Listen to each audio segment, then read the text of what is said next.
Hello, everybody, and welcome back to Magic at the Movies, the official podcast of As Yet Untitled, where we talk all things movies, TV shows, and anything that takes our fancy that week. I'm your host, Joe, and joining me, almost as always, is my co-host, Robert. Say hello, Robert. Hello. And that was dreadful. That was dreadful to hear. Yeah, but it was a clue. I think the title's the clue. Yeah, we're not going to make the title ambiguous, Robert. For people that don't need to look at the title and just think, "Oh, there's a new episode," I'll just download that without even looking at the title, which is in like big letters. Yes. Just above where it says download. They're Or just play. They're out and if there. you're on your YouTube, you're going to see the thumbnail first. So. But they might just be like, "Oh, just close their eyes and press it." Just and press on random. We're listening to. Yeah. So are you saying a bunch of our listeners are just random people? No, our listeners are closing their eyes, just saying, "Fuck it, just that one there." Oh, it's a podcast. Yes. It's probably true. I checked our listenership on Spotify. We've got like quite a big percentage that listen in Nigeria. I don't know how to. Yeah, I don't respond to that. Hello, Nigeria. Yeah, listeners. hello everyone listening in Nigeria. That's really cool. Yeah, we've got like a lot, like quite a bit in the UK, obvs. Yeah. Then quite a bit in the US. Okay. Mind you, our listenership is not that big. And then we've got a couple from Germany. Okay. And then there's some from Nigeria, and then there is some from Russia. Right. I did not expect that at all. I generally thought that it would all just be UK, but hello to people. I don't know how in this the UK. episode's going to, go across with the Russians, but nevertheless, we'll carry on. So yes, welcome back, everyone. Sorry, last week didn't go according to plan. We made the YouTube video for you to go out and see on our small opinions on Gladiator 2. Yep. We'll probably expand on them at the start of the show. But today we are going to be talking about the newest smash hit in the cinema. That's bringing everybody to the cinema. I'll have you know, it's Wicked. This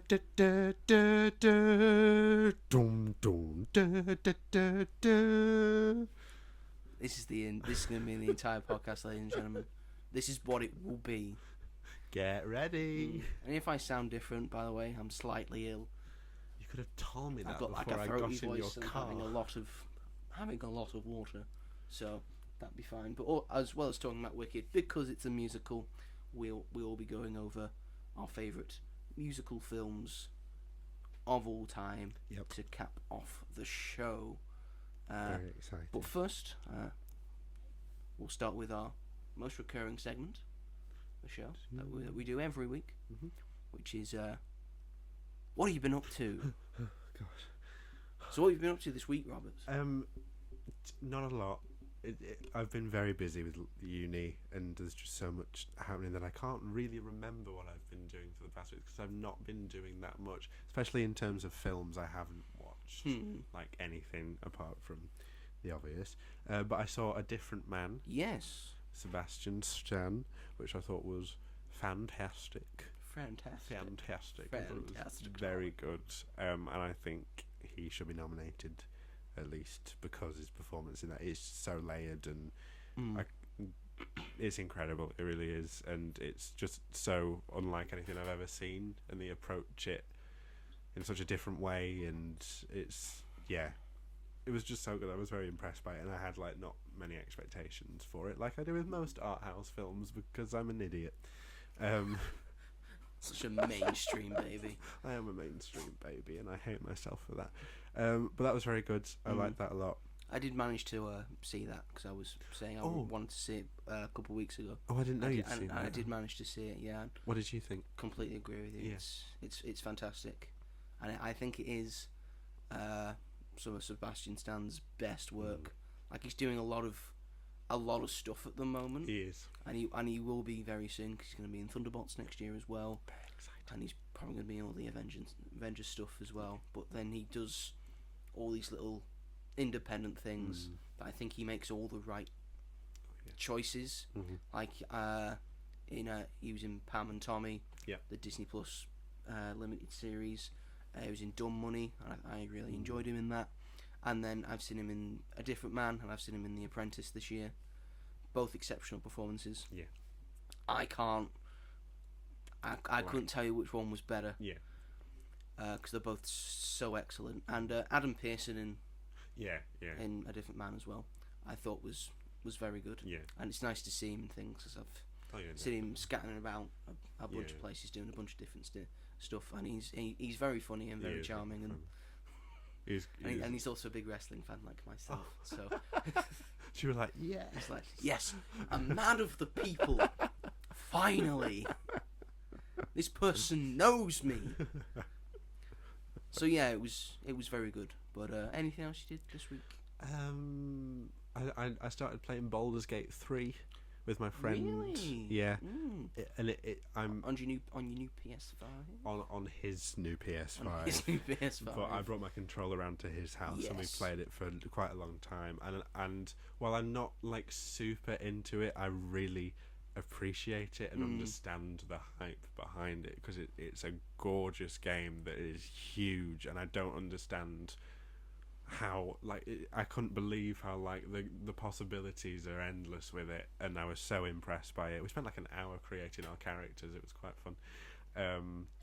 But yeah, I had no idea what it was. How big did you make characters' boobs? I was a man. It's the same question. I was old but not old. Old but not old. You were like muscles. You were like a silver fox. Yeah, that's a good way to describe it. Like Philip Schofield. Like Philip Schofield. God. Oh. You're just suddenly realising, oh shit, I made Philip Schofield. I need to change my character. No, but it was a lot of fun. A really different style of gameplay to what I'm used to, because I've not really played that many games. So, but it was a lot of fun. I had a lot of fun with it. And then we played Cupheads, and that made me want to throw myself out a window. Never play Cuphead. I'm never playing Cuphead in my entire life. I rage at Crash Bandicoot. Yeah, so exactly. If you think I'm going to be playing Cuphead, if you think I'm going to be playing Elden Ring or Dark Souls, you're having a stroke. It's never happening.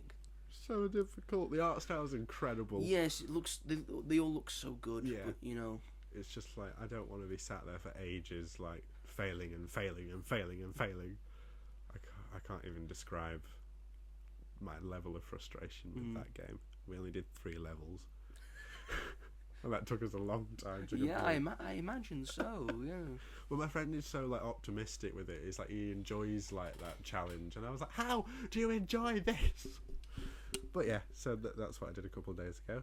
But I think that's about it for me, really. How about you? What have you been up to? I have, for the most part, just been buying Christmas presents for people. Okay, that's quite a good way to spend your past. Including you. What have I got in? You'll never know. I'll never know, so I'll never get it. Yeah, he has to guess. If he doesn't guess, then if he doesn't get it right, he doesn't get it. I get to keep it. Fair enough. Them's the rules. That's a good game. Yeah, I bought one for you. I got the grandparents. I got the mum, the dad, the sister, the brother. The mum, the dad, the sister, the future sister-in-law. That's very kind of you. I know, I'm just such a kind person. But yeah, I'm pretty much all sorted for Christmas presents now. God. I just got to wrap them. Yeah, that's the worst bit. Well, first I need to take them out of the Amazon packaging. No, don't. And then wrap them. Most of them were. Some of them aren't Amazon. Most of them were Amazon. Yeah. That's why I don't like Jeff Bezos. It's very efficient.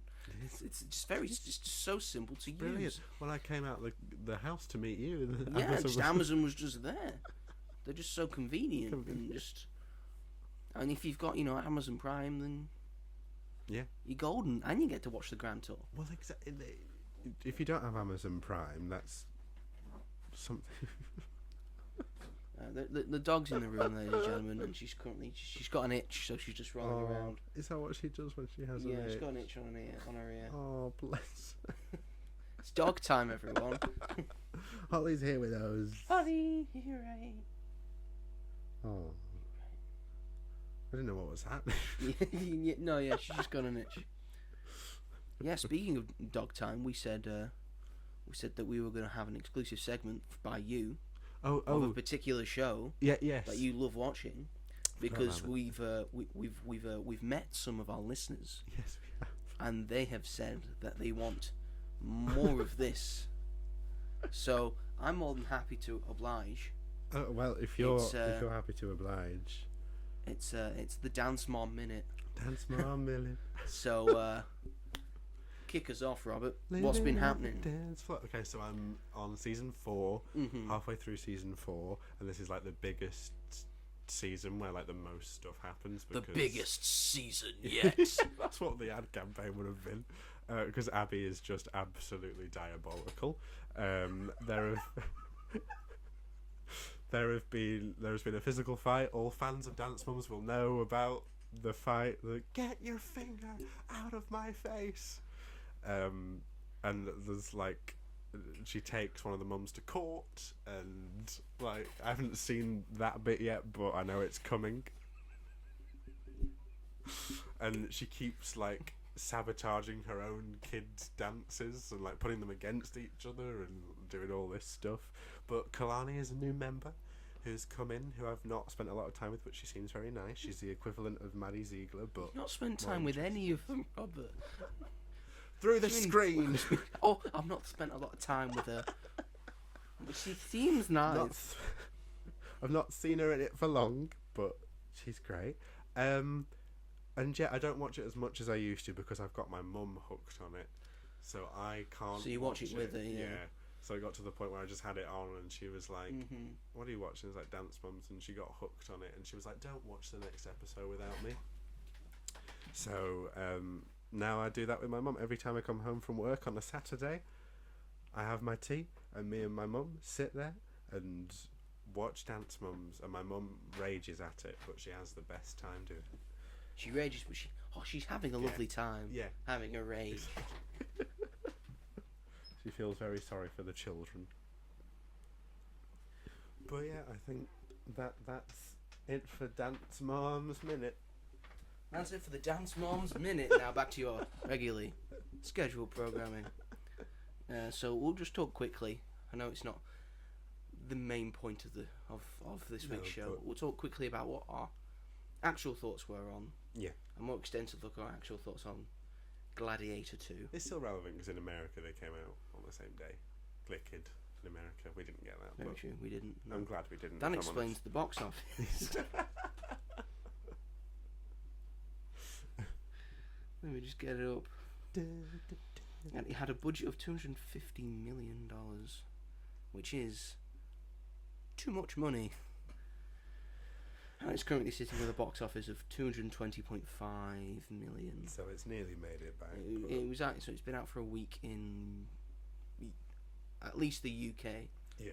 Probably Europe and internationally as well.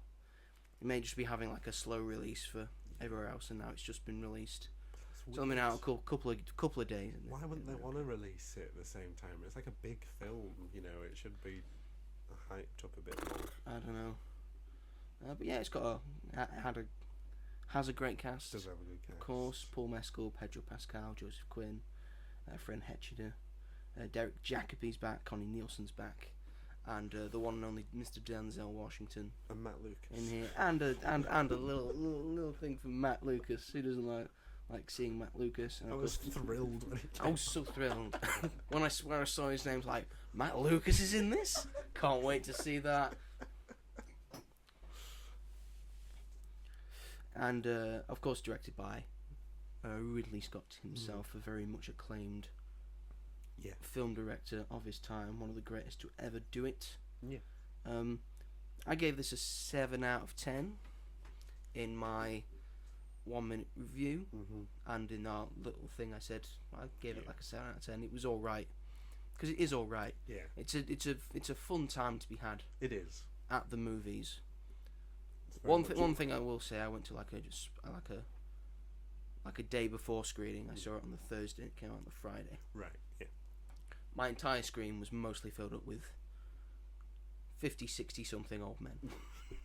It's very much the audience. My dad's demographic. It's one of the only times this year my dad has gone, do you want to go see that?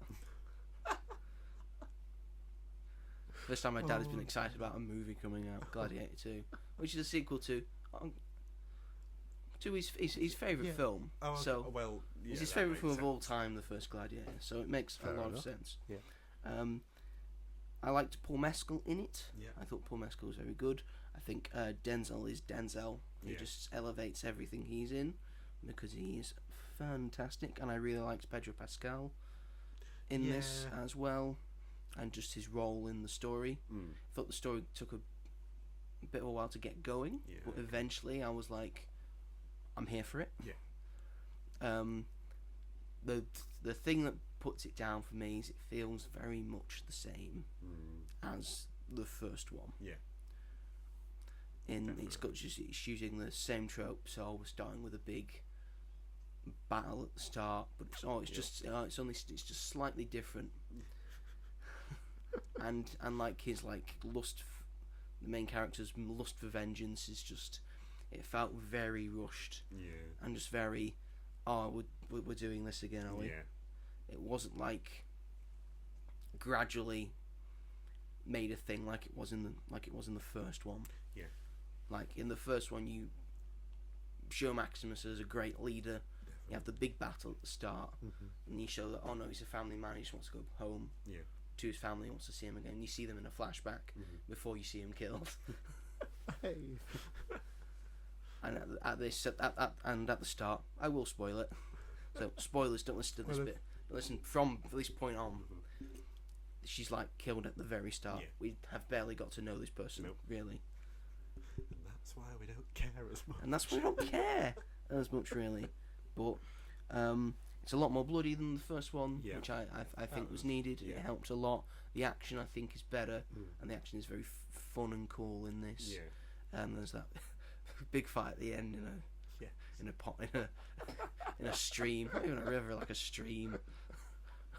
I thought was sort of fun. I was like, I didn't. It's having a big battle. Oh no, it's just a fight in a lake. As all battles should end. Boys, hold me back, boys. It literally just felt two guys like with their boys next to each other having a scrap. That was what it felt like. And they just had sort of the same ending as the first one, with more of an ambiguous ending. So maybe there's room for a Gladiator. Maybe 3, I will be not as excited for Probably the third one as I was for the second one. But that's my just general opinion. Yeah. Yours, Robert? Yeah, I'd second all of that, really. Although I personally didn't think that Pedro Pascal was... He was good, but I wasn't like, wow, like, I could see other people in that role. I like Pedro Pascal, but I don't adore him like a lot of people do. I think it's just because I've not seen a lot of him. Like, I haven't seen The Last of Us, and so I know it's too scary. You have Now TV. I know I do, but it's too scary. It's not really that scary. I watched the first bit with that old woman in the background, going. And I was you just got to get past that. You just got to get past that, Robert. But I know how it starts. And it's just like a contemplative drama sort of thing set in a sci-fi setting. You only have a couple of scary bits. I'm not saying there won't be scary bits. You just have to power through them. Okay. Like I did, just power through them, Robert. Okay, and you're not a big fan of scary things either. No. So. Well, season 2, I've seen the trailer for season 2, and it looked brilliant. I have to admit. So, and it's got Catherine O'Hara in it. If you're not going to watch it for Pedro Pascal, watch it for Bella Ramsey. Yeah, that's true. I like Bella Ramsey a lot. Yeah. But yeah, it's Back to Gladiator. Back to Gladiator 2, and it's just like I think someone more interesting could have been cast as Mr. Fantastic, in my personal opinion. Ooh, we haven't seen it yet. I know, but I was just I haven't even seen a trailer. I played it really safe. How about you wait? Yeah, that's true. Yeah, that's true. I'll reserve judgment. But yeah, at the beginning I wasn't enjoying it that much, but it got a lot better as it went on, and then I was thoroughly entertained by it. Are you not entertained? And I was surprised at how funny it was as well. I quite liked that it had bits of humour in it. Yeah. Although I didn't think that worked for Napoleon, Ridley's last film. All Hail Dondus, that was like one of my favourite scenes. I think that was I think the two emperors were like meant to be particular real life emperors. I don't know what Joseph Quinn's was supposed to be. Right. But Fred Hetchinger's the one who was a bit more crazy. Yeah.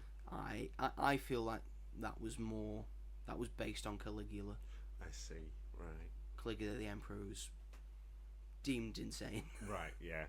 That makes like a lot of insane sense. things, just kept hitting people with their hammers and all Yeah. that. And I think he did make a monkey like a senator at one point. That was. So yeah, that was fun to see. And Dad was like, yeah, get up for it. Come on, everyone. Do you want to die? Get up for it.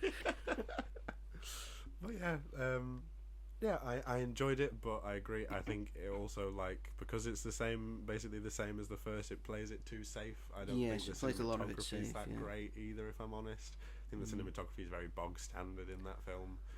There were certain shots. What, the first one? Like, no, the second one. I love the first one. But yeah, I wasn't impressed by the visuals in the second one. But I was thoroughly entertained. It's definitely a crowd pleaser. I'd say it's definitely something you should watch at the cinema. Oh yeah, definitely. It's a cinematic great experience. Yeah, it's worth the money, definitely. But we've seen a lot of films, and it's just. I have seen so many films this year. I'm like burnt out on films. It was like it came to me a week ago. So I'd like some time, like near the evening time. So should I watch a film? I was like, no, just.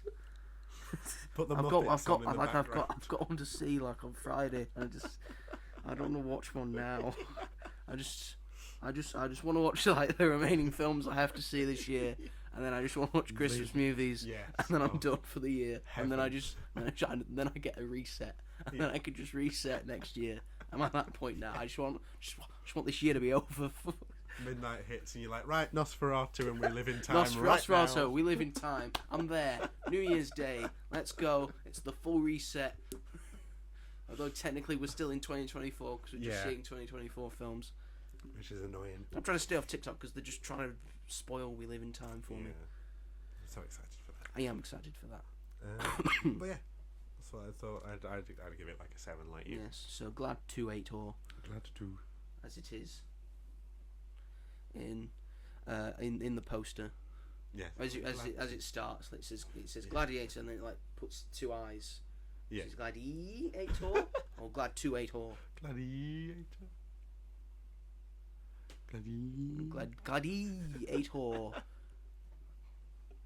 So are we saying Gladiator or Glad 2-8 or like Fant Four Stick? And Screeform. Ugh. Hollywood and their weird posters. So we'll cap this off with is this film a yay or is it a nay? This might be more difficult than ones we've done recently, but I would say it's not a big one, but it's a yay for me. Yeah, like yay. Yay. It's a yay. Yay. It's a yay. Yeah. I'll just think about how tired I am of films. I mean, what good ones do we have left? Sonic 3. It's like the very end of the year. I mean, I have to get through Craven the Hunter before I watch that, though. That's true. I'm looking forward to Moana 2, but I have quite low expectations. I'm just excited to go and have some fun. Yeah. And I mean, Mufasa. I'm not watching it. You're not watching Mufasa? No. Okay, fair enough. We're gonna have that week off. We're just gonna not just. The 20th. That's when Sonic 3 comes out the same day. Well, we'll talk about it when we get back. Not doing it. What comes out? Oh, the Robbie Williams one comes out. Yeah, Better Man we get on Boxing Day. Yeah. Which kind of works. Like, I'm not going anywhere on Boxing Day. No, I'm not going to cinema on Boxing Day. I will with my family, but I'm not going. If they want to, then yeah. My family never wants to go anywhere. We have like a leftover day. Oh no, but I like that though. I like Yeah, having you it just, chilled. you just stay in and watch whatever I'm told to watch on Radio Times. Yes, yes. I will get. You see, that's when I know my year is done. Because the Radio Times, the Christmas Radio Times, Yeah. to all foreign viewers, if there are any, the Radio Times is a TV guide magazine that we have in the UK, and every year they have a Christmas special magazine, bumper magazine that shows you all the films Yep. and TV shows that you should be watching over the Christmas period. Like in special places, like these are all the films that you can watch. These are all the channels that are on, and so like for the 2 or 3 or 4 days before Christmas Eve and Christmas Day and Boxing Day, and then up to New Year's Day and a few days. That depends. And then a couple of days after. Yeah. Depends when the 13, 14, 15 day when that bracket stops. is. And they just show you all the films that you could watch. And I always circle the ones I want. Yeah. And then I'm always at work. God's sake. Damn it.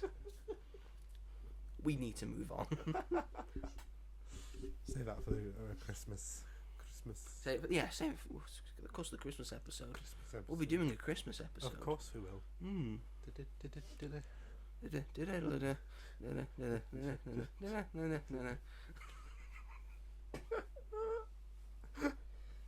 I don't know anymore. I just don't know. I just don't know. I just don't know. I've got no clue. I don't know how to do this podcast anymore. So that's last week out the way. Last week. We fully covered it. But now we're on to the new, we're on to the fresh, we're on to the now.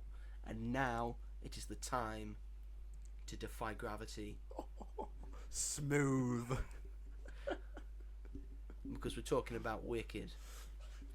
More specifically, even though I have not put it on any of the posters of the promotional material, because I think they learnt their mistake from Mission Impossible Dead Reckoning Part 1. Yes. They've just called it Wicked, but it is Wicked Part 1. For like the opening titles of the film, it will say Wicked Part 1. In the very lovely Wizard of Oz inspired. And the Wizard of Oz inspired thing.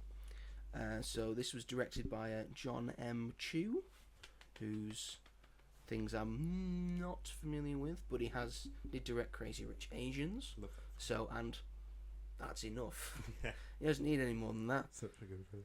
And of course, it's based on the massive stage production that is Wicked. Yeah. It's been just a massive success all around the world. Yeah. Seen by millions of people. Going for over 20 years. Over 20 21 years. 21 years it's been going at it. And it's starring Cynthia Erivo, who's great. Ariana Grande, who doesn't know who that is. That's a good point. Jonathan Bailey, Ethan Slater. Peter Dinklage is in this. Michelle Yeoh, of course. And the wonderful Jeff Goldblum. The wonderful So, Jeff a great cast, Yeah, you really would good say. cast. It has a budget of 150 million. Seems modest, but it might be 150 for the first one, 150 for the second one. Yeah. So that's 300. Yeah. But it currently sits on a box office of 162.9. So it's already made. It's already sort of made its money back. Yeah, well, not including Not advertising, including marketing, of which course. I presume is a hell of Is a a lot. lot. Normally they say take the budget, like sort of double it for marketing, Yeah. triple it. Everything. This is everywhere. It is on posters, it's on billboards, it's on buses, it's on phones, It's on Robinson's Squash. it's on Robinson's Squash, it's on Butterkiss popcorn. This film is everywhere. It's got like sponsorships deals with loads of places. Every single brand. Yes. Sky Broadband. Sky Broadband's got a special Swarovski thing. Crystal. Yeah. Did you get the You could get a advert? special Tango Ice Blast. Special Tango Ice Blast. Did you get the advert? The Google. I got the Google and the iPhone thing, and the Google Pixel is Alphabet, and the iPhone is Glinda. We were all. I'm looking like at each I'm other. fine with my phone being an Alphabet. Yeah, yeah. Yeah, I'm fine with that. Misunderstood. I'm so misunderstood. But yes, this film is doing very well. and for very good reason. Yep. Because, quite frankly, this film rules. Yes. This is, I think, by far my favourite film of the year. I second that. My favourite film of the year.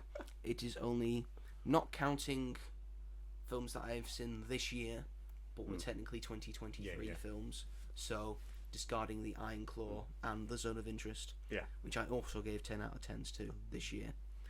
This is only the third film that I've given a 10 out of 10 to this year. There you go. The first one being Lee, and the second one being The Outrun. And I find it quite amazing that the only films that I've given 10 out of 10s to this year are all female-led films based on female stories and female characters. Look how far we've come. Thank God. So yes, I know what you want to say. We'll save you for a minute. But That's okay. as someone who regrettably hasn't seen it live, so this is probably one of my first introductions to the full thing of Wicked. Yeah. I knew some of the songs. I knew Popular. I knew Defying Gravity. All that jazz. This is probably my first introduction. Like probably many people. Yeah. My first introduction to the world of Wicked, and I was quite amazed how distinctly it fit quite well with the original Wizard of Oz.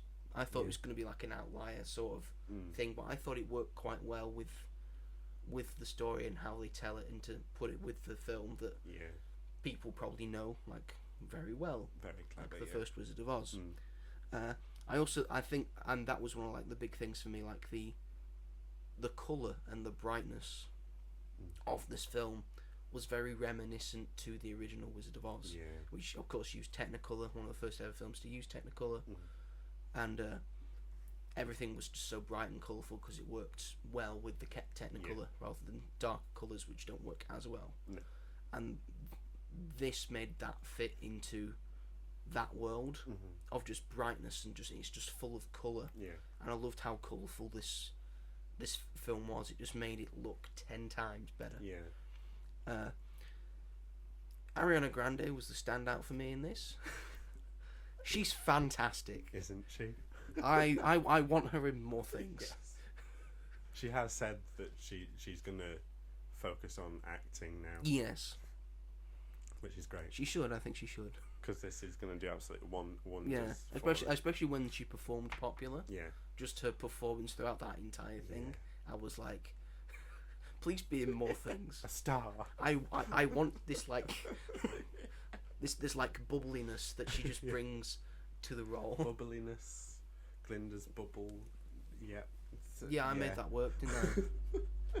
That was definitely on purpose.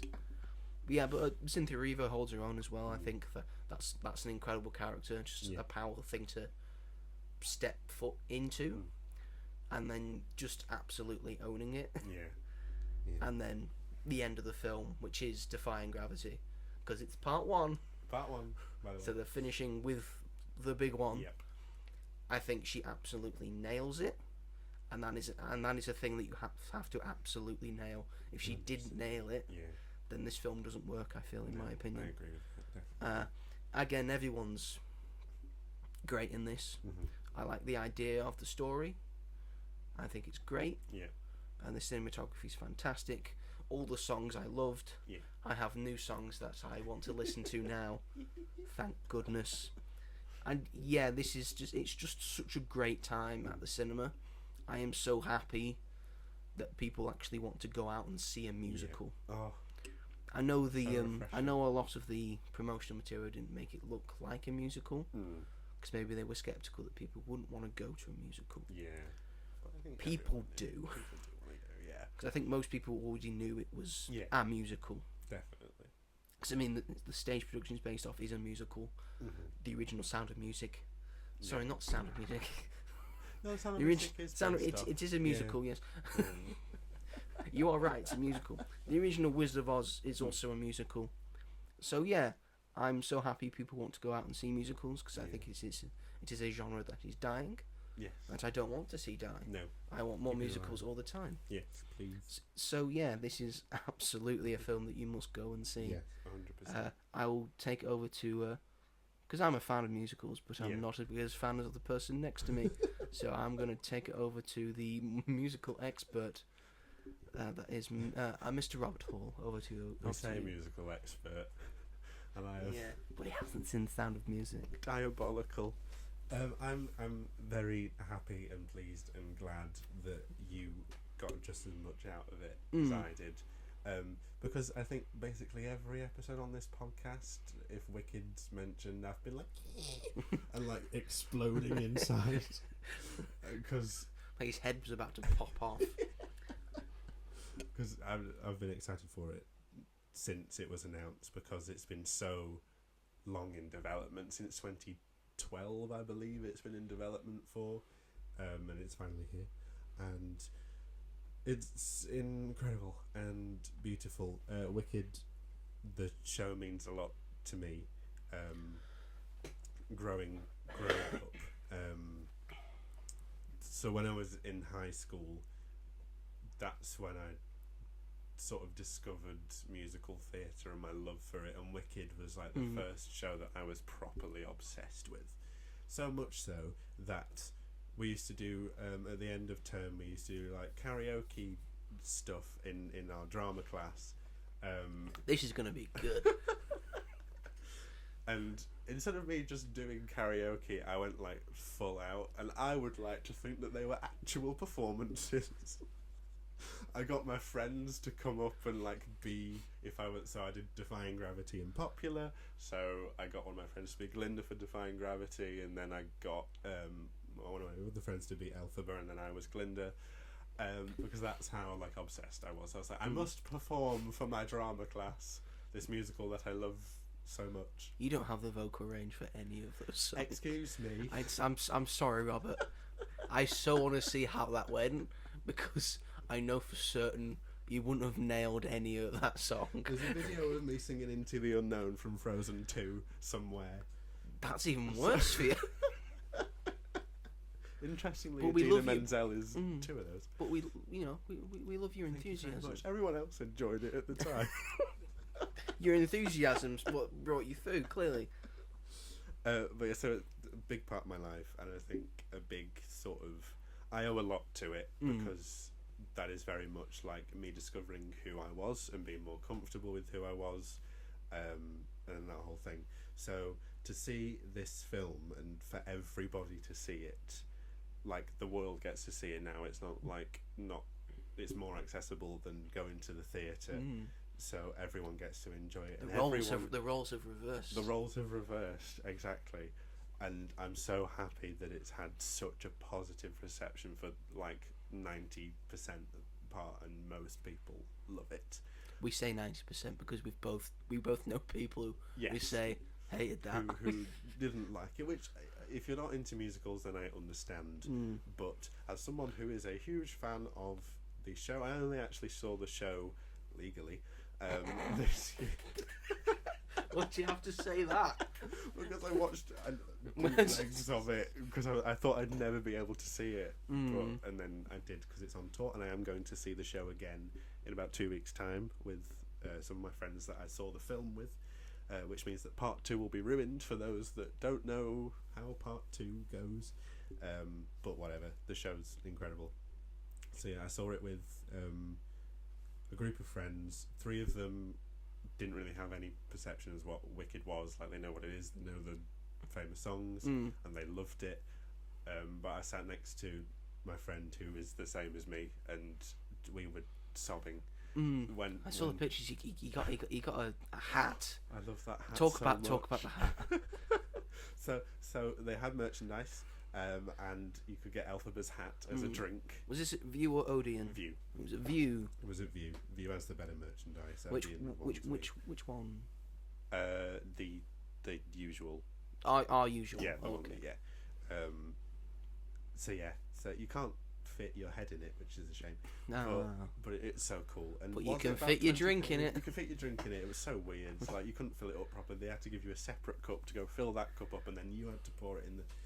I was like, oh, what a faff, but so worth it, so worth it. And I have Elphaba's hat just in my house somewhere because I'm not really going to use it again. It's not the most practical thing, but it looks cool.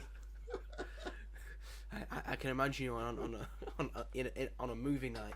So we've got the drinks and popcorn, and then you're coming out with the wicked hat and the Deadpool and Wolverine one. It's just Wolverine's mouth like Well, hey, It's a 2024 movie night, everyone. That's heaven to me. But if yeah. I do a movie night and you do not bring those over, I will. I promise. I promise. I will too. They're great. I love buying movie stuff. I need to stop because even the other day I was like, "Oh, should I get the Paddington popcorn bucket?" And I was like, "Don't get the Paddington popcorn bucket. It wasn't even that special. I know, that's the It's thing. not like a special one. Exactly. That's why like this was special. So I was like, I want something to commemorate it. But yeah, so I started sobbing at the dance scene at the ballroom with Elphaba. That was incredible, and most of that was like ad-libbed, which is even more special. And I was just like, and then Defying Gravity, me and my friend were just absolutely... I smiled all the way through that. I was like, yeah, this is cool. I couldn't believe how good it was. And like something happens like in the middle of the song where she's falling and she sees something in the reflection. Yes. And that even more. I was already like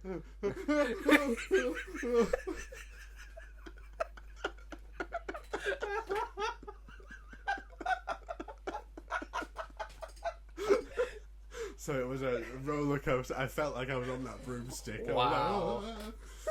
Because it just kept getting better. Yeah, you would cry. You would cry if you were falling off a building and you only had a broomstick. Yeah. She made it work.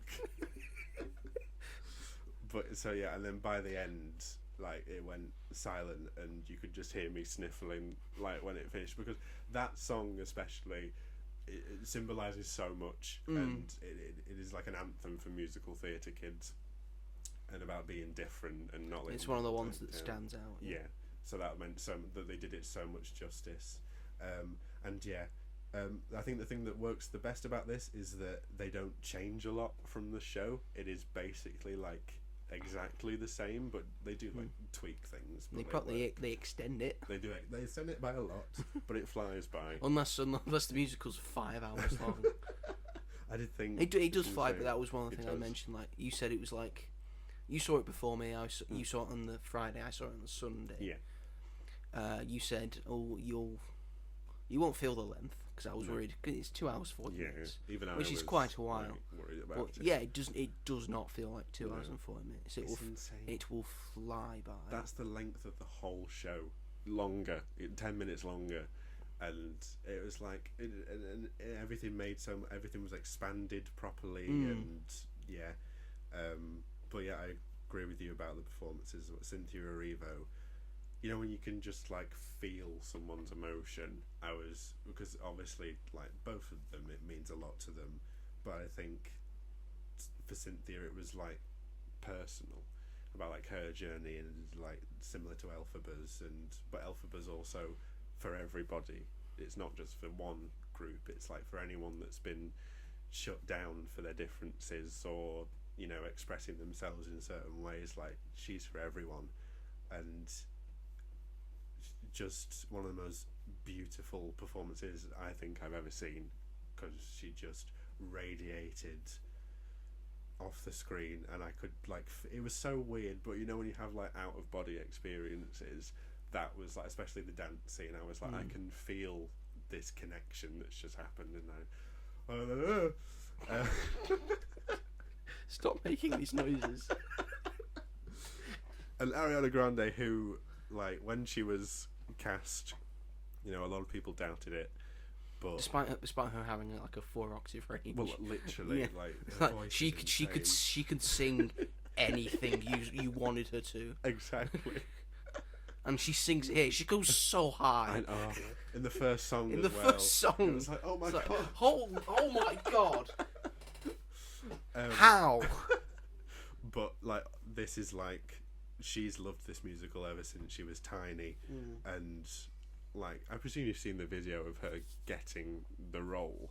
I haven't. You No. haven't? Oh, and she says, I think I probably have because Yeah. It was probably like she was like, "Yay!" Yeah, she was crying. She was like, "Thank you so much. I'm going to take such good care of her because she means a lot to her." And she does.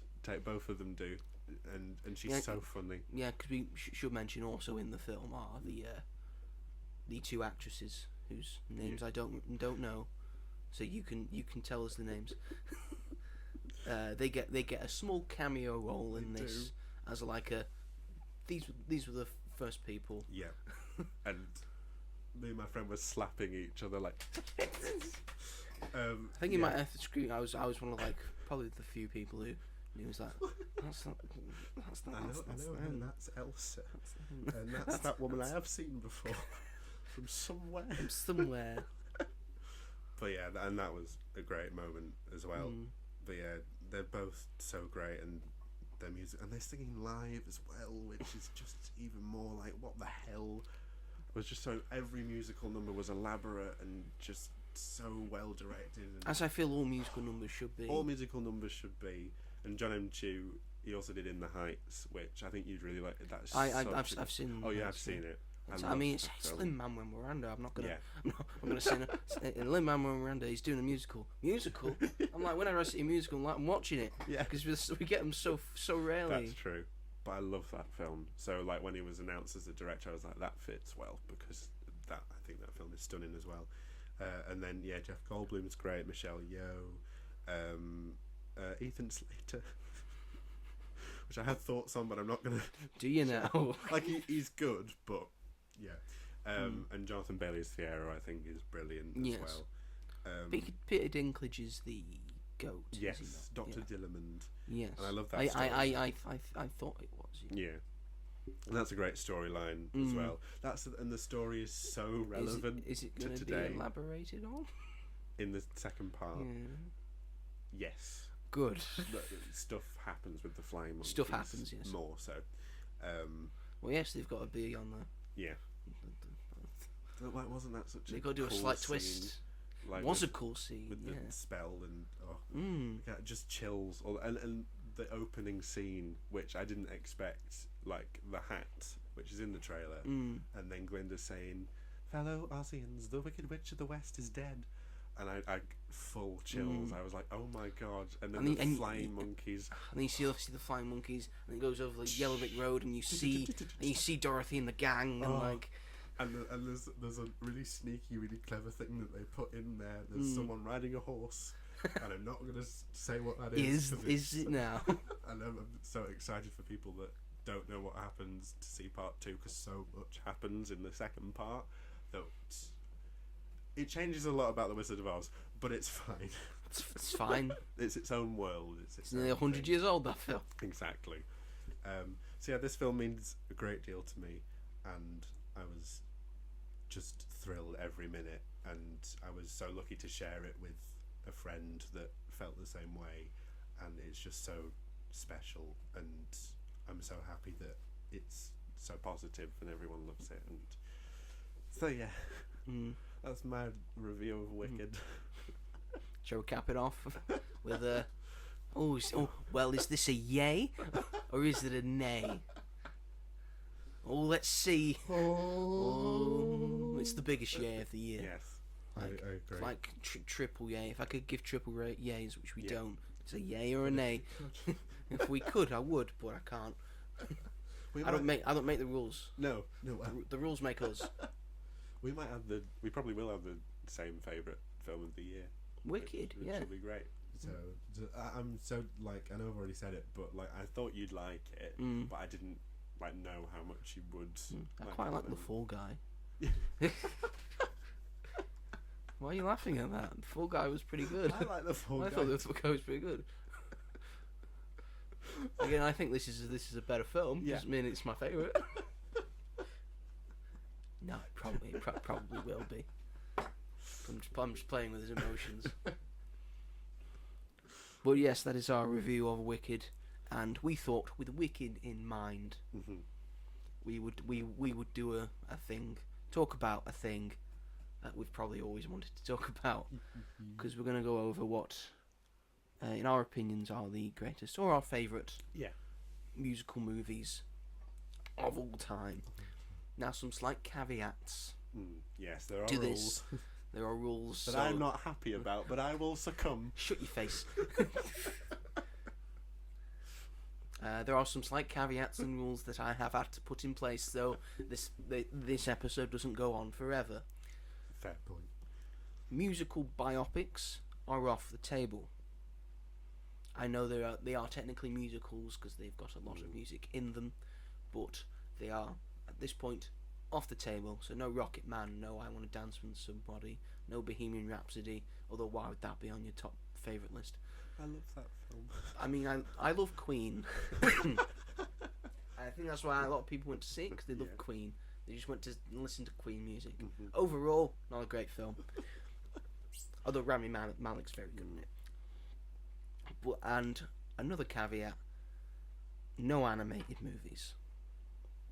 Robert is not happy about this. He's probably had to change his entire list.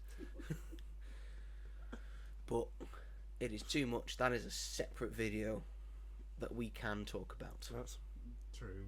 I know we always say it's a medium, not a genre, but for this specific episode, we're gonna separate them. So this is scandalous. Full on live action. Yeah. Musical films. They can be original musicals straight to the big screen, or they can be adaptations of an original Broadway musical. Yeah. So, I have got a list of them. I don't think I will get them all out. No, so you can just at the end, if there's any we didn't get If to, there's any, I'll just mention them. But I won't be able to talk about them all extensively, and I'm sure Robert's got a list in his head, I think, because he's not got nothing in front of him. Don't worry. So I'll let you kick it off, Robert. So give us one of your favourite musicals of all time that's not Wicked. Okay, so I think also I'm not going to talk about the ones that I've already talked about a lot, because you can go back and listen to that if you want. So like Hairspray. Have I mentioned Tick Tick Boom? You haven't mentioned Tick Tick. Okay, well I'll talk about that one first then. Go on then. Tick, I can Boom. I can take that off my list. Tick, there Tick, it Boom. goes. Go ahead. I'm listening. Tick Tick Boom. So I only actually watched it this year, which I'm an idiot for. Yeah, I watched it when it came out. I was like, oh my god. Yeah.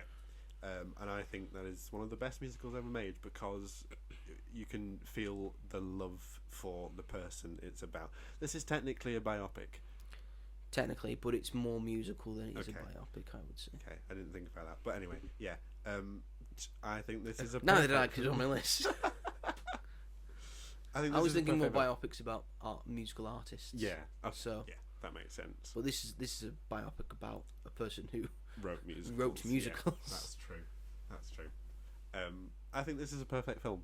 I was incredibly moved by it when I saw it, stupidly 3 years later, like an idiot, even though, like, oh, I'm a musical fan. So have you seen Tick Tick Boom? No. Have you seen Sound of Music? No. You still don't watch The Sound of Music for this episode. I'm so sorry. I thought maybe in preparation. It's 3 hours. I don't care. It's 3 hours of bliss. Okay, I will. They sing so many. There's so. I'll get to it. I'll I'll hold off. Maybe at Christmas. Yeah. It's always on at Christmas. Exactly. But yeah, carry on. It's just the music's so good in it. All the musical numbers, like, they range from funny to absolutely heartbreaking, and Andrew Garfield is insanely brilliant in it. And he got his second Oscar nomination for this, which he totally deserved. And I loved that they showcased I forgot what the name is. Jonathan Larson. That's the one. Thank you. He wrote Rent. Yes. I like that they showed that he wasn't perfect. I think that's really important to do if you're making a biopic, is to show that him being a human being and that he has faults. It was just incredibly moving and touching, and just one of the most beautiful things I've ever seen, and I love it very much. And Lin-Manuel Miranda did such a good job and needs to direct more things, because that was such a good. I think it's his first. It was his directorial debut. And what a start! I feel like Lin-Manuel Miranda is going the way of It feels like a Richard Curtis I get what kind of thing where Richard Curtis he's written like a lot of beloved classics, like a lot of rom-coms and all that, and Lin-Manuel Miranda. He's written a lot of musicals and lots of musical films, but he's directed very few. A lot like Richard Curtis. He's only really directed 2 of his big ones, Love Actually and About Time. And I would say Love Actually and About Time are his best pieces of work. Brilliant. So direct more stuff, Lynn. And I know you're busy with your new musical that's going on there, so do that. But down the line, like, I'd want to hire him to do if they were adapting another Broadway thing, if they ever did Hamilton as a film, which I feel like is inevitable. Maybe it's not inevitable, now, but I don't think I saw a tweet What? about. Oh God! What? It made me laugh because they said, picture this, it's 2025, it's the end of Wicked Part 2, when it's just the Wicked Witch of the West's Black Cat. It's picked up by Alexander Hamilton, thus beginning the MCU, aka the Musical Theatre Cinematic Universe. You just hear the dun. Black. Oh my God! Can you imagine? That's kind of brilliant. I don't want to see that. No, though. I don't want to see it, but it's so funny. But yeah, Tick Tick Boom. Again, I 100% agree with you. On that one. Go ahead, Joseph. Show us your never-ending list. It's not never-ending. It's just got quite a few on. I'm gonna name one that people probably don't think is a musical. Okay. But I think has all the hallmarks of being a musical, while also being something very different. Okay. I've gone for Bo Burnham's Inside. Okay. It's got all original songs. Yeah. It's got a sort of story. Bo Burnham's trapped inside as he goes slowly mad. Why? And it's just it came out in 2021. It was about Bo Burnham doing a thing. It was supposed to just be a comedy special. Yeah. I would just like to point that out. It was going to be a comedy special on Netflix, like so many other comedians have done. Yeah. And then lockdown happened, and then Bo Burnham said, I'm still going to do it. I'm just going to film a lot of this stuff, and then we're just going to put it out there. Yeah. And it is a sort of musical, I think, and it is exceptional.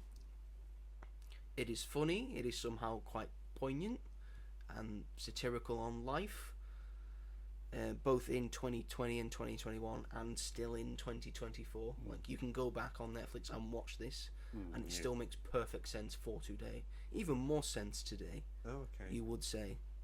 I think it's a very important film that people should watch. There are so many songs in it that I just listen to, just all the time. Yeah. Content, comedy, Welcome to the Internet. Welcome to All Eyes on Me, that funny feeling. They've all got such a humorous notion to them, but they're all still excellent pieces of music. I get it, it's not traditional musical, but most musicals break tradition. Exactly. Generally try and do something different with the medium. Yeah.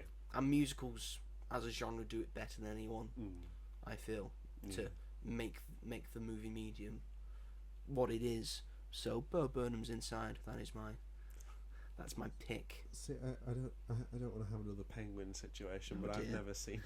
Oh, you are. I'm not gonna be as mad at you. You know what? I think a lot of people slept on it. It's really good. I think I had friends that were obsessed with it, and that sort of drove me a bit insane. My sister was obsessed with it. Yeah. Like, she had no idea who Bo Burnham was. Yeah. She does now. Yeah. Because I watched it. I think she watched it before me. Right. And she said, because I was only slightly thinking about it. Yeah. But then she said, you have to watch it. You're watching it with me right now. And I was like, all right, fine. And I was like, that was exceptional and so funny and so real to life. Yeah. and so important to people's lives, probably. So that is your next task. Okay. Oh God. It's not as long as Sound of Music. It's manageable. Double feature. It's on Netflix. So it's got a better UI true. than Disney Plus.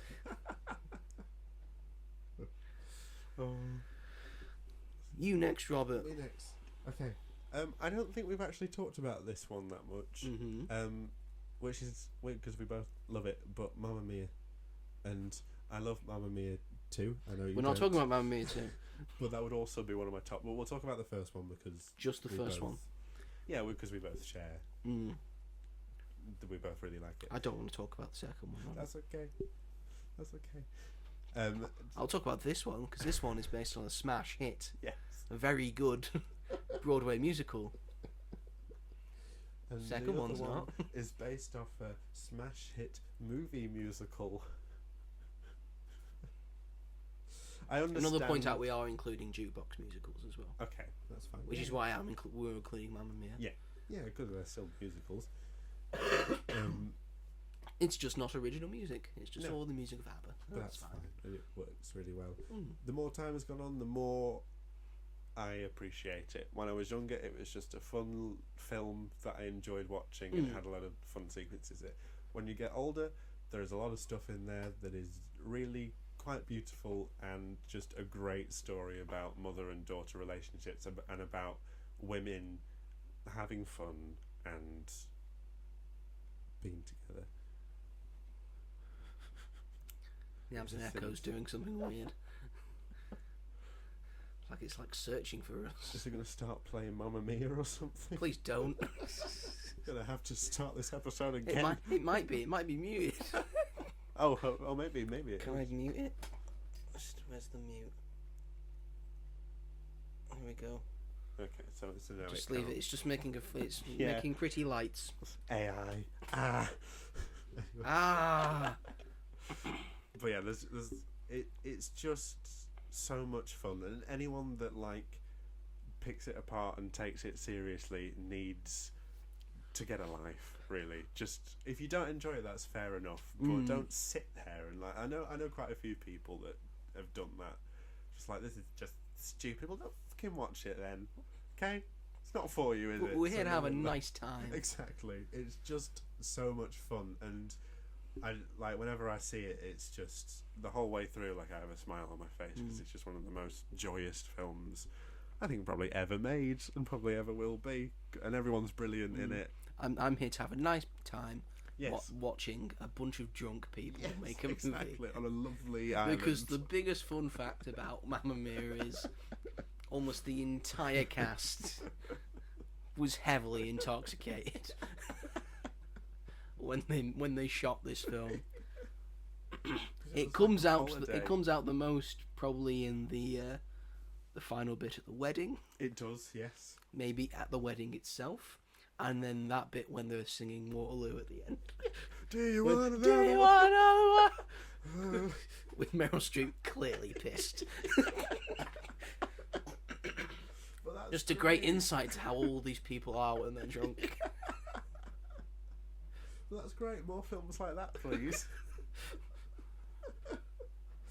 Meryl Streep laughs at herself hysterically. Yes. Pierce Brosnan thinks he can sing. It's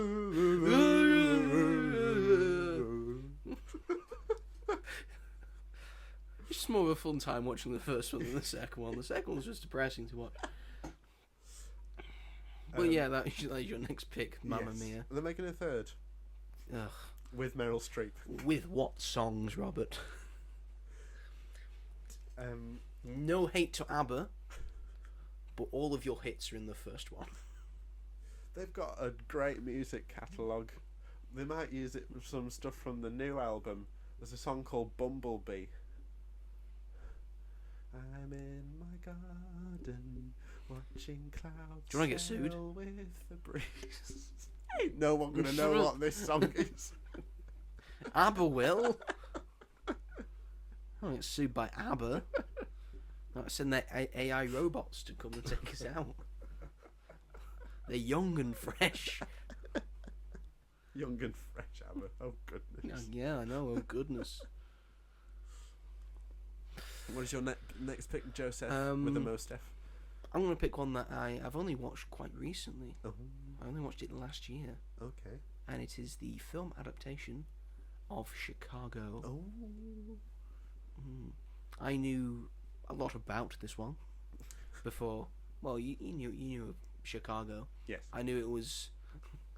It seemed like impossible that it was going to be able to be adapted as a film.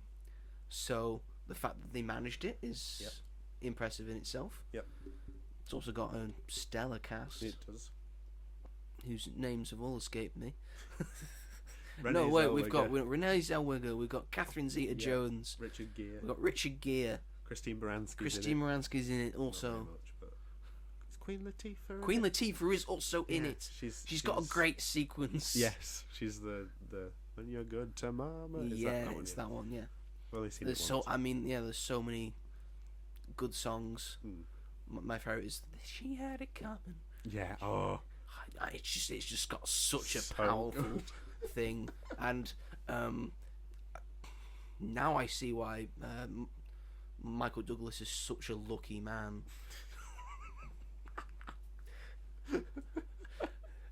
I didn't see it initially when I watched Zorro, but now that I've watched Chicago, I mean Catherine Zeta-Jones, she's a bit of alright, isn't she? Alright. She's a bit of alright. Besides that, she's incredible in this as well. I think, as is Renee Zellweger and Lucy Liu. I think appears in it at one point. I think she does. Yeah. Yeah, she doesn't do much, but she's in it. She's in it. Yeah. No complaints. It's like, cool. There she is. That's very much what it's like with Lucy. John C. Reilly's also in it. He is. Oh my god, he is. He does Mr. Cellophane. It's great. It's like, oh, John C. Reilly's got a singing bit. I'm like, yeah, good on him. I think this was before Step Brothers as well. The director watched it and it's like, I want him. That's who I need, with Will Ferrell. Amazing, yeah. Yeah, it's just such an incredible musical. And it won Best Picture, didn't it? And it did win Best Picture. I believe it won Best Picture. 2002? 2003? 2002. Well, it came out 2002, so yes, 2003 Oscars, yeah. No, it wouldn't have. It was a 2003 Oscars. Oh no, because in 2004 Lord of the Rings would have won. Yeah. It's 2003. I think Chicago did win it. I think it would have beaten Two Towers. Is that the only musical that's won Best? No, more not. So many of them. Older. Yeah, so many. Many. But I think it's the last one that won. Yeah, definitely. Yeah, ain't no other musical getting nominated or for Best Picture. Wicked might actually do it. Yeah, but I'm a bit because it's such a big blockbuster. It makes me a little bit nervous if it will or not. But I think maybe acting nominations. I think that's not. Do you not think? I don't think that will play a part because I think it's not about it being a blockbuster. It's about it being what genre it is. That's true. Because the Oscars hate certain genres. Like they hate action, they hate horror, they hate sci-fi. So Demi Moore and Margaret Qualley are not going to get nominated for anything for The Substance. I don't get that at all. Like, just because it's a horror film. Yeah, it doesn't make any sense at all. Like, we're not going to acknowledge that. The actress in Smile 2, she won't get anything either. Yeah, which is a real shame. Yeah, despite that being an incredible performance. Yeah, but Chicago, it's I think it did win Best Picture, and rightly so. It's incredible. If you haven't seen it, watch it. You've made me want to watch it again now because I haven't seen it in a very long time. I think it's still on Netflix. I'm not sure. I have the DVD. Don't worry. That's fine. See, always rely on physical media. Yes, always. I love physical media. It's nice to have it. Go on, Robert. So I give us another one. Trying to choose between the two. I'd probably agree with this one. I agree with both of them, but the one that has more nostalgia for me is Grease. I love Grease a lot. Sorry. I'm sorry. Sorry, everyone. It just came out. It just came out. It always comes out. Is this film a bit outdated? Yes. Does it have some problematic things in it? Yes. Does it affect my enjoyment of it? I feel like a bad person for saying this, but no. I think it's with films like this, you've got to keep in mind. I can that watch at the time, it. I can watch it. Yeah. But I'm just always going. Ugh, I mean, but then the songs come on. I'm like, yay! Because I think with Grease, is that it has held up. Yes. It has like stuck around despite the story and all what happens with the characters. It has stuck around because the songs are so good. Yes, definitely. Yeah, that's probably the main reason. But I just love it. I always have and I always will. And we'd when we were in year 5 in primary school, which is way too young to do the show in my opinion, but that was our show for the year at school was Grease. I was a T-Bird. I've still got my T-Bird jacket somewhere. I did that in year 10. Yeah, exactly. That's the thing. Like, why did we do it so young? 9 and 10 years old. I did it in year 10 when I was starting to think something not quite right about this Grease. You were just maturing, and I was like, yeah. When I was seeing Grease Lightning, I was like, what am I actually saying? She's a real pussy wagon. Oh God! They let us sing that just because it was in Greece. In Greece, yeah. We were told we could thrust. You were given permission to thrust. There's just one time you're allowed to thrust. Because I did it, and then I remember that they were like, "Are we allowed to do that?" And I was like, "Well, it's in the film." And the teacher was like, "Yeah, it's in the film." It's in the film. So in Grease Lightning, that's what we did. But I just enjoy it massively. It's just one of those things where it's like nostalgia is a massive factor into why I love it so much, and the songs are great. And then they made Grease 2, which is a fever dream, which we don't talk about. Apart from one song and Michelle Pfeiffer, but the rest of it, no. No one remembers Grease 2. No. Most people forget that Grease 2 even exists. Well, there's a song called Reproduction where they sit in sex ed and sing about reproduction. And it's one of the most uncomfortable songs I've ever sat through in my life. Why? With all these adults who probably know what's going on. They had plans to do like 4 or 5 films because of how successful the first one was, and they did the second with one. These like, fucking 30-year-olds. I know. Well, no one cared. 2 of which look like they're in their 50s. Yeah, you know the ones I'm on about. And Olivia Newton-John and John Travolta said, like, we're too big now. No. Like, we're doing other stuff. So then they were like, oh God, we need to recast it. Basically did the same story, just gender flipped, and then just made a really shit film. Thanks, Grease creators.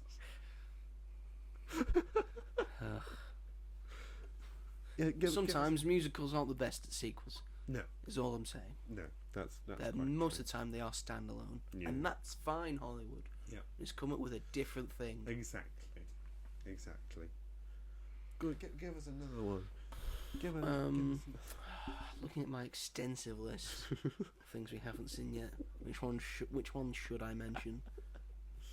I am gonna say Moulin Rouge. I absolutely adore Moulin Rouge, and I mean, the main story in our family about Moulin Rouge is that it was a film that my mum and dad went to see it was date night. Oh. I think I hadn't been born yet, but I think my brother had been. Right. When did Moulin Rouge come out? Quick Google. We're doing a quick Google. You hadn't been born, so... Well, I'm doing a quick Google. I'm not too sure. 2001. I was born. They were taking a break from both me and my brother. It was date night, and they went to see Moulin Rouge. And the start of the film, if you have seen it, it's a bit everywhere. Yeah. It's a bit, you're like most Baz Luhrmann films, you're like, what is going on? And there was like 2 other couples. There was more people in, but there were 2 other couples that were in the same screening, and they left. Oh my gosh. Like, they left. Yeah. And my mum and my dad were also thinking about leaving, but then it went over to the bit where you're like, oh my God, this is incredible. Yeah. and they just stuck around, and they were able to stick around for one of the greatest musicals in my opinion of all time. And another jukebox musical, but it uses the jukeboxness so well. It uses songs that people know, but twists them on their head and puts their spin on it. Yeah. So it works within the musical itself. You're not just singing songs. Like Jim Broadbent's rendition of "Like a Virgin." Yes. Which is one of the most insane things. So provocative. Now, one of my favourite bit is when Ewan McGregor goes back to see Nicole Kidman, and then he just starts singing a bunch of love songs. I'm like, I know all of these. Like, yes, always really laying it on. Always gone to David Bowie. Oh, now he really means it. He started with Beatles. He started off strong. Then he went to Kiss. You're like his wingman. I'm like, yeah. Good job. If I was just wingman, I would go. You got to go Beatles, then Kiss. I don't care what you do in the middle of that. Just you got to end it with Bowie. You got to end it with Bowie. Otherwise she's not yours. Right, okay. I don't know what she's gonna come back at you with. We just got to be ready for it. Like Pitch Black. Like a riff off. It was a riff off of love songs. That's what it felt like. And then the Roxanne sequence as well. I think is incredible. Just the ending, and all. Yeah. It's just an incredible story, told in such an incredible way. Yeah. I just love it. Yeah. There's not much more I can say about it, unless you've got somewhere to add. I think, like with people walking out, I could sort of understand it maybe a little bit, just because it is like very like intense, in your face, unconventional. I'd understand that if you're expecting it to be normal, because like when I started watching it, I was like, what the fuck am I watching? But then I did stick with it, like your mum and dad did, and then loved it as well. It's just Baz Luhrmann was the perfect person to direct it. It's insane and just nothing quite like anything else out there, and it's quite gorgeous to look at as well. Like, so pretty to look at. Yeah. I mean, Ewan McGregor. Staring all day. People are one thing. He's my one. If I was, I would. It's Ewan McGregor. That'll be your review. I would. You saying you wouldn't? He's a beautiful man. Yeah. Such a beautiful man. Beautiful man. Scottish ginger-haired god. Agreed. So I'm just thinking that's it's taking me somewhere, that. Joe needs a minute to compose himself. Yeah, I need to get him out of my head. That was a bit too much of an intimate thing that I've shared. I don't think so. It's not like I'm ever going to meet him. Why did you make that face? Yeah, no, we might be on Graham Norton one day, and then, and then we're on the same sofa, and he brings that up, and Ewan doesn't know. No, you did an episode. Well, you said just go, oh no, Graham, don't do it to me. And I'm inside, I'm like smiling, like he's finally gonna see me. Sat next to him, trying to look all cool and suave. And then Catherine Zeta-Jones is on the other side. No, I don't want no beef with Michael. Yeah, Michael I don't want no beef with Michael. What about Mary Elizabeth Winstead? I could take her.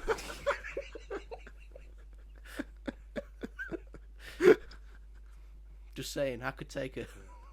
She's Huntress. And Hera from Star Wars Rebels, technically. She is, yes. Now, yeah. I'm just saying, I could take her. Watch out. Moving on. I believe it's your turn. We'll do two more each, and then We'll call it a day. Little Shop of Horrors. Love that film. That's one I watched from like Same a old young things. age. Done, finished. Again, I think that's like an example of a very near perfect musical. The way it's done, and it's really quite timeless as well.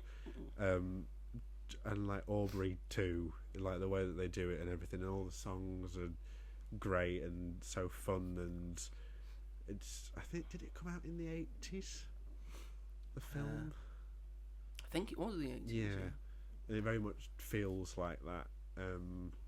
But I've always loved that film, and Steve Martin as the dentist, which is great. Miriam Margolyes is in that film as one of the nurses. Just like 2 lines. She's got to be a nurse in Romeo and Juliet as well. Julieta. So that's one I need to watch, is Romeo and Juliet. Romeo and Juliet. It's not a musical, but it's I think I quite pretty like good. it though. Yeah. It's like it's Romeo and Juliet, but it's just modern. Right. That sounds pretty interesting. Instead of a sword, everyone's got a gun. And it's set in Miami. That's what we like to hear. Yeah. But no, yeah, I don't really have a lot more to say on it. That it's just really good. I like the music. It's funny. It's a really good story. Yeah, and I like the way it's shot and the way it's done, like a fantasy sort of thing. It looks like a set, and I think that really works for it. Yeah, Little Shop of Horrors. Beautiful. Now I was going to mention something else for my 4th one.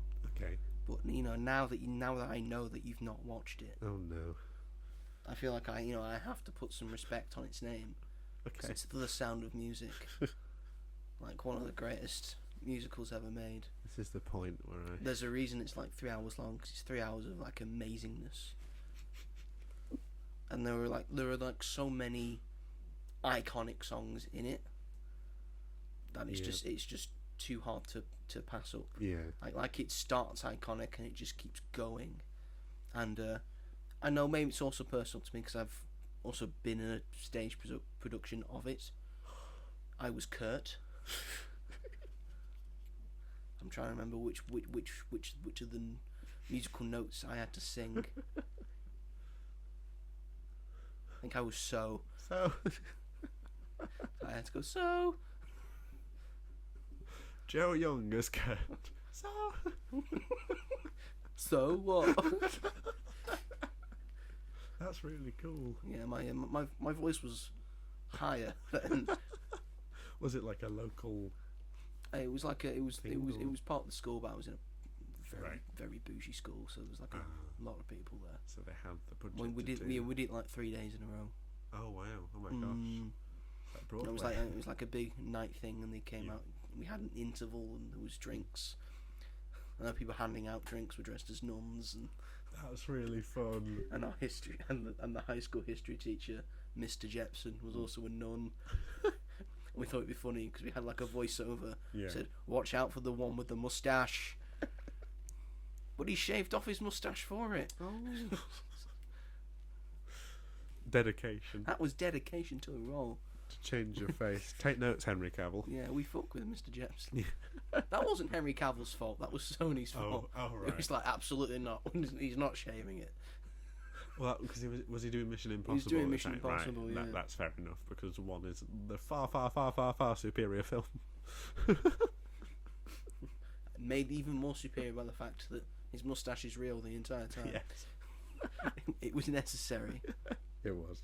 And I feel Sound of Music, unlike Grease, does fully hold up to the time because it's more like a historical thing because it's set in Poland in the 1930s. Yeah. And all the Nazis are here. The Nazis aren't at the start; they just start suddenly appearing. Yeah. Oh God. It's a lot like Cabaret in a sense, where it starts fine and then there's just a few more people wearing swastikas that are in the crowd, and then at the end it's just like, oh wow, oh I was loving this song that was about, oh God. Cabaret's a whole other thing. But yeah, I just absolutely adore The Sound of Music. Yes, it takes a while to watch because it's 3 hours long, but I promise you, it will be worth it because it is extraordinary. And it's Julie Andrews at the end of the day. Julie Andrews. She's incredible, Julie Andrews. She is incredible. You want to see the goat herd, don't you? Yes. Yes. You want them to say so long, farewell, and Auf Wiedersehen and goodbye. I have seen. Yes. You want them to twirl around a mountain. Yes. I've seen it like Olivia Colman does. Yes, like Olivia Colman does. I've seen her do it before Julie Andrews. Which is wrong. It's so wrong. It is wrong. I'm ashamed. So this is just me pleading to Robert really to see it. I'll watch it at Christmas when I have time off to actually sit down and enjoy it properly. Because I've seen like I'd say I've seen more than half of it definitely just from. But again, if you can't catch it on TV, you still have no excuses on Disney Plus. Yeah, and I have the DVD. And you have the DVD, which I bought like 5 years ago. He has no excuse, ladies and gentlemen. No, I don't. If you see Robert in the street, always ask him, "Have you watched The Sound of Music yet?" Like, I'm watching it right now. No, he isn't. Phone out. Shouldn't watch it on my phone. Don't watch it on the phone. I don't like watching it. Biggest screen possible you need it on. Yeah. You can come round mine. You can watch it on massive telly. Right, so that's my fourth one. Your final one, Robert. Okay, so make it a good one. I will. Kind of. I think I've sort of already touched on it, but so Julie Andrews again, and also not Julie Andrews. I'm going to say them both because I love them both. But Mary Poppins. You're cheating again. And Mary Poppins Returns because I prefer Mary Poppins Returns. Don't shoot me. Ooh, so I like Mary Poppins. Yeah. But I didn't grow up with the original Mary Poppins. Neither did I. I know, but I hate the bank sequences so much. I think it adds nothing, and it's creepy, and it's weird. It's weird. I don't like it at all. I like it. Well, and they start laughing, and then one of them levitates up, and then they say, "Oh, he died," but he died laughing. Yeah, and that's funny. It's part of the story because it's about saving Mr. Banks. I know, and I've got tuppence. I want to feed the birds. Go and feed the fucking birds, then. No, he's doing. His dad's telling him no. Screw his dad's prick. And then he stops becoming a prick, and then he makes a kite. And that's Mary Poppins. That's the end. And everything else though is phenomenal. Every other I just like go on my phone if the bank scene comes on because I hate it. I really do. And my mum hates it as well. She like walks out the room when the bank scene comes on. I think I've just inherited that off my mum. But then Mary Poppins Returns I was really excited for anyway, and it exceeded my expectations. I know it's not a film that many people think is as good as I think it is, but I really love it. I love it's pretty good. I love its vibes, and it's so cozy and pretty, and I love the songs in it. I love how Dick Van Dyke is still alive. Yeah, that's such. I know. Dance on Holy the table. Shit, he's still alive. And tap dances on a table. Yeah. That's such a good cameo. I think that's what happens. That's what happens when you're uncomplicated in life. Yes. Yeah. Literally. And Dick Van Dyke, been very uncomplicated. Just from what I hear, just a very nice man. Yeah. Yeah, it just shows. Not a good British accent. That's part of why we love him. All right, Mary Poppins. That's so much part of it, though. That's what I love. But I just love how nice it is as well. Mary Poppins Returns. There's not like a bad bone in its body. It's just really lovely, and I think Emily Blunt is incredible as Mary Poppins. And they're both of them though, like they're different, but they stand both on their own 2 feet. I thought that she was the perfect choice to sort of take after her. Another Lin-Manuel Miranda one you've picked. And I thought he was really good as well in it, and like the musical numbers are great. I think the cover is not the book is my favourite one. That's such a good scene. One, That's another one I performed in high school with one of my friends. Not as successfully. See, I would have performed that for you. Yeah, because it's got that big rapping bit. God, I can do it. I've listened to it that often. It's so, I love that scene because it was so unexpected for her to go Cockney. It was like, oh my god, what's happening? And then the costumes and stuff. And when they go into the animated world, that was so clever and looked amazing. Just like in the first one. And yeah. And like, yeah, but like, you know what I mean? So that wasn't clever and amazing in the first one? But like to go back to it and to pay homage to it. And then Colin Firth as a villain, which I really appreciated. And like I loved Ben Whishaw and Emily Mortimer as well, and I thought the kids were really sweet, and I thought that they were actually like all right children actors as far as children all right actors children go. Actors. They're all right, I guess. One of the girl is from the Nativity films, so I was like, I know her from Nativity. But I love both of them. But Mary Poppins Returns it holds a special place in my heart for some reason that I could not tell you why. But it just does. It's one that I've watched to cheer myself up sometimes. It's fair. It's their own. Sorry, everyone's going to fucking hate me for that, aren't they? They already do, because of the Sound of Music thing. Mary Poppins 2 is one of my favourite films where I haven't seen The Sound of Music. So you've got to end it with a bang now. See, to make you watch The Sound of Music, we need a sequel to it. Sound of Music 2, more sound, more music. Ridley Scott, get on it. Ridley Scott. I know you didn't direct the first one, but you're our guy. We'll pay you anything. I'm not giving it to Lin-Manuel Miranda, but you know, you want Ridley Scott. I don't think he's ever done a musical, but fine. Fuck it, Ridley Scott. Throw him in there. Go and end it with a bang. I'm going to go for my favourite musical of all time. It's an old one, but I think it's just the pinnacle of what a musical can be and what a musical does, and why they're so important to the film industry. And what many regard to as the greatest musical of all time, because it's Singing in the Rain. I absolutely adore Singing in the Rain. It's on almost every Christmas. It is. Like Christmas Eve. It's fine.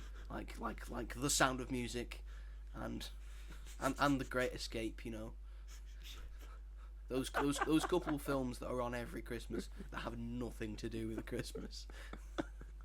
Well, they're on TV. It must be Christmas. But they're on. Must be Christmas. Great Escape. So. I know that's Indiana Jones. Come on.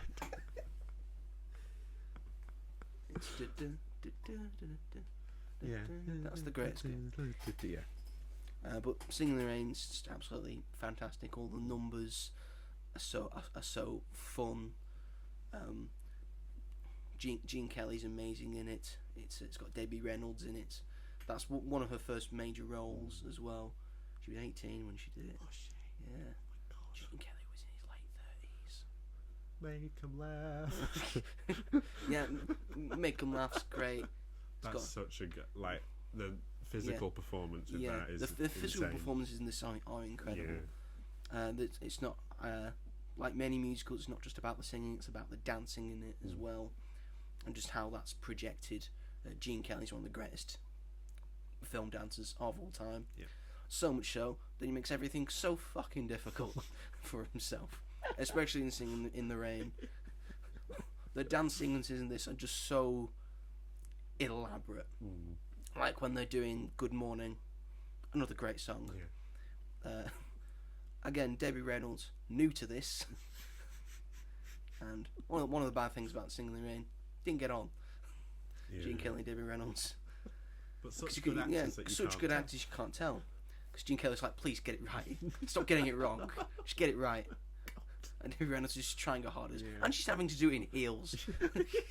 It's like, you try. Yeah. One of the things I respect about La La Land is when they do start doing any music, any dancing sequences. Like that one on the hill. Yeah. You just see, like, Emma Stone just starts putting tap shoes on. Yeah. Cause okay, yeah.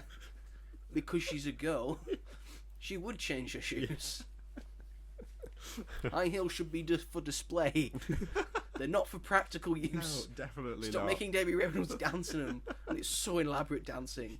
And it was so much so that she was like practicing, and she was trying really hard. And then she was talking with Fred Astaire, one of the greatest musical actors of all time, and a very good dancer. Said, "Oh, I'll help you with the steps." Yeah. And while he was helping her, Fred Astaire went, "It's fucking difficult. This.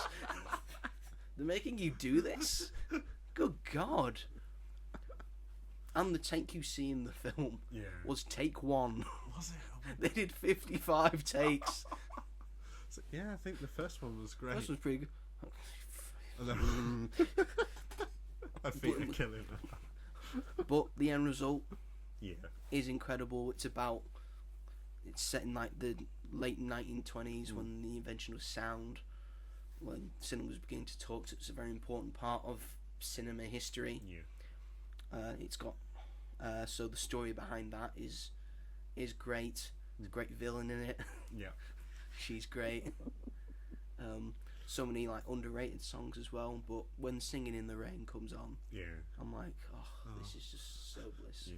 I listen to that song all the time. Yeah. It just makes me so happy, and I just can imagine myself in that. Yeah. That's it. In that sequence. I do love it. I do love it so. And I love when it was shown when in Babylon, which is also centered around films becoming talkies, and that's an important thing. And then it finishes off with that, and Babylon will probably in later years be in my top 10 for my favourite films of all time, because I think it's just so incredible. And it brought it back for me because it did Singing in the Rain, and showed how important that film is. As like and the Broadway melody bit as well. It's just that's so elaborate and colourful and vibrant, and that is what a musical should be, in my opinion. The storyline is kept simple, but then you just elaborate on it and put in these just intrinsic dance and music sequences, and that is a musical for me, and it just works. So if you haven't seen Singing in the Rain, what are you doing? shut the fuck up. Why are you watching? Why are you listening to this? Why are you watching this? What's wrong with you? Go watch it now. I don't know what it's on, but just go watch it. Probably on BBC iPlayer, let's be honest. It will eventually. At Christmas time. At Christmas time, be everywhere. Just record it. Just get your Radio Times out, record it. Or if anyone wants to borrow my DVD of the film. DVD of it, yeah. I've got it on YouTube. If anyone wants to borrow Joe's copy of the film. I don't have like a physical copy. It's just on the you YouTube. can give them your YouTube login. I don't want to do that. As long as they promise not to. Don't want to do that. Good God, no. Uh-oh. So yeah, we've talked extensively about 5. We have big musicals, 5 favourites in our mind. Are there any that you didn't touch on? That you there just are a couple to touch on that I would also like to say are excellent, like The Greatest Showman. Yeah. Brought musicals back, I feel, really in the modern day. First proper like original modern musical film. The Rocky Horror Picture Show, I love, just so different. La La Land, I think, is also another great musical. Yeah. The Wizard of Oz, we've been talking about Wicked. Yeah. Wizard of Oz, original musical. Speaks for itself. I think it speaks for itself. Yeah. Very good musical. The backstage stuff. That's a whole other thing. Did you know Margaret Hamilton suffered 2nd-degree burns? Did you know the green paint was poisonous? The tin paint was also poisonous initially. The statue in Wicked that gets set on fire. That's very much like what Margaret Hamilton suffered. Oh no, that's so Put sad. Judy Garland on pills. There we go. That's all of them. I'd also like to mention Willy Wonka and the Chocolate Factory, which I absolutely adore. Beautiful musical. Beautiful man. Oliver, of course, based on Charles Dickens's Oliver Twist, and they thought, it's a musical. Works. Yeah, do it really well. Works so much that it works. Picture, didn't it? That would do. Well, I'm going to get to that. Oh, sorry. Fucking patient. Just give me one goddamn second. Sorry. I was going to say, that the film works so well as a musical that most people just think that Oliver Twist is a musical. Like, they don't. They relate it to the film. They don't relate it to the book. No. And of course, Les Miserables as well. Which, the film's not perfect, but it's pretty good. Yeah. And you could always just see the stage production. Yeah, exactly. Any more that you think I've missed? I really like Burlesque. Burlesque is good. Yeah. Christina Aguilera and Cher. I love the music in that. I think the songs are great. I missed it. You had me at Christina Aguilera. You lost me at Cher. What? I'm joking. I was gonna faint. I've just got beef with her from Madame Mia too. That's got a poor little girl. I really like Into the Woods. I know a lot of people. I like Into the Woods. Yeah. I thought it was really good. I think it's a really good adaptation of the show, which I've seen the original show because it's on YouTube for free, but it's not an illegal recording. It's like a proper recording of it. So I don't know. I think Meryl Streep is brilliant in that. Thought James Corden could sing. Yeah, he was pretty good. Yeah, he was all right in that. He fit well into an actual good acting role for him. Exactly. It's not Smithy or History Boys. Exactly. He's actually been in some good stuff. He has. One that a lot of people that I quite liked, The Prom. His performance isn't good in it, but I liked the rest of the film. I know that's also a very unpopular opinion, but again, Meryl Streep, Nicole Kidman's in that one as a dancer who doesn't actually dance in the film, which is really funny. But I like that film. That's on Netflix. I had one more. I quite liked this year's Mean Girls, which I know a lot of people didn't, but I really liked it. I saw it 3 times in the cinema. I thought it was fine. And that's fair enough. I think most people would agree with you. I just really enjoyed it. Probably, I would say that's a guilty pleasure. I know that that's not like a really well-made film, but I enjoy it so much that I don't care. That's me in a nutshell. He just doesn't care. This isn't great, but I'm care enjoying about it. you viewers. Doesn't care at all. I do. No, he doesn't. I'm for the people with the unpopular opinions. Everyone's got unpopular. Everyone's got unpopular opinions. That's right. So there we have it. Ta-da. That was our review of Wicked, our slight review of Gladiator 2, and our favourite musicals of all time. I hope everyone enjoyed this episode. I had a nice time talking about musicals. Yeah, it was fun. As long as you're having fun, Robert.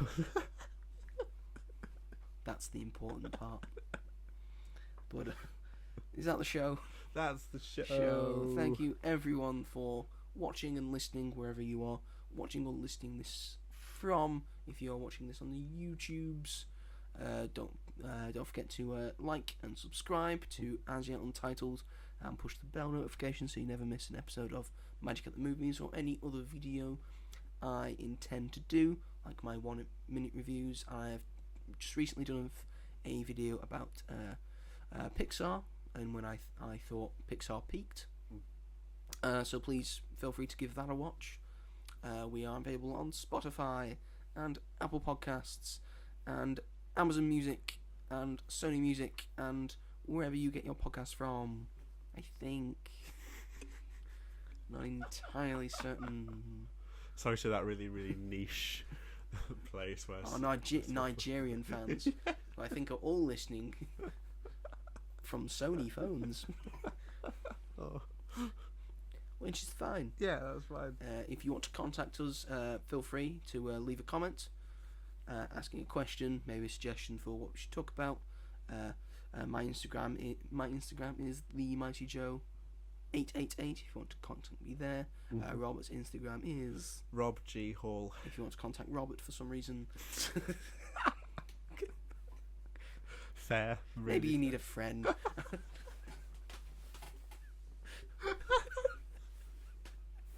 I'm always open to new friends. Always open. Not like me. I don't need any more. Oh god. But yes, that's how you contact us. What should we do next week, Robert? Well, there's a little film coming out Just a little film, yes. called Moan 2. Moan 2? Moan 2. Didn't know we were branching into porn. I didn't... What? I thought it was about that girl and that big fella on that boat. That chicken and that pig. That girl and that big fella. You could still be talking about porn. Chicken and pig. But then you added the chicken and the pig. No, Moana 2's coming out next week, isn't it? It is, yes. Yeah, so we'll talk about Moana 2, and then we'll probably talk about the era of Disney when they went all 3D and stuff. Probably starting with... Actually, we won't start with Tangled. We'll start earlier. Yes. We'll do the deep cuts. Let's not spoil it. Okay, yeah. So feel free to wait and listen to that next week. So thank you everyone for watching and listening. And we will see you all in the next one. Goodbye. Goodbye.